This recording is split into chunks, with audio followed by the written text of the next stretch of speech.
Hey guys, sa mga gusto pong bumili ng Tecno Spark Go 3, sa tingin ko po mas okay po na hintayin na natin yung bagong version po ng Infinix Smart 10. As of recording this video guys, available na po siya sa may Shopee. Ang tanong lang po dito is kung magiging magkano po yung totoong SRP niya. Kung magiging less than 5,000 lang po yung SRP na to guys, I think okay na po yung smartphone na to kaysa po sa may Tecno Spark Go 3. Dahil mas malaki nga po yung storage na mas makukuha natin. Then naka 256 po si Infinix Smart 20 habang si Tecno Spark Go 3 is naka 128 lang po siya. Ang kagandahan pa nga po sa may Infinix na bagong version na yan is naka punch hole po siya habang si Tecno po guys is naka teared up notch lang po yung kanyang front selfie camera. Tsaka tignan nyo po guys yung mga available na kulay po kay Infinix. Meron po siyang color orange na akala mong iPhone 17 Pro Max yung design. Meron din po siyang color blue, saka silver, tsaka po yung color black. Hindi ko lang po maintindihan guys kay Tecno kung bakit yata bigla po nag-downgrade yung kanyang display. Habang kay Infinix po is halos same pa rin po yan ng last year model. I think okay lang po yun kahit same lang po siya. Considering nga po yung mga RAM at storage points nagmamahalan na. Pero si Infinix po, ganyan pa rin po yung makukuha ating display sa kanya. Siyempre naka 120Hz sa refresh rate pa rin yan, saka po 720p resolution. Sa battery niya, naka 52 mAh siya battery yan. Tama lang po para sa isang entry level ngayon. At malamang 10 watts din po yung kasama ng charger sa box. Alam nyo po guys, kung magiging kulang 5K lang po yung SRP ng Infinix Smart 20, I think maganda pa rin po i-consider yung smartphone na yan. Para nga po sa specs na makukuha natin. At malaki nga rin po yung kanyang storage. At maganda po yung kanyang display. Pero guys, kung magiging SRP po nyo is 6,000, yan po sa mataas sa storage.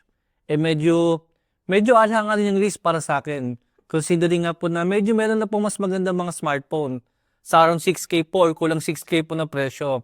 Tulad nga po guys ng Oppo A6X saka po ng Galaxy A07 ngayon. Dahil nagse-sale po guys yung Oppo A6X ng kulang 5,000 lang. Pero yung specs po na makukuha natin, mas maganda po guys yung almost overall specs niya compare po kay Tecno at compare din po sa may bagong Infinix na yan. At malalaman po natin yun guys pagka official na po yung kanyang SRP para po makapag-decide tayo kung anong smartphone po ba ang mas maganda dyan. Dahil dito nga po kay Oppo, naka-Snapdragon siya, malaki yung battery niya at naka-punch hole din.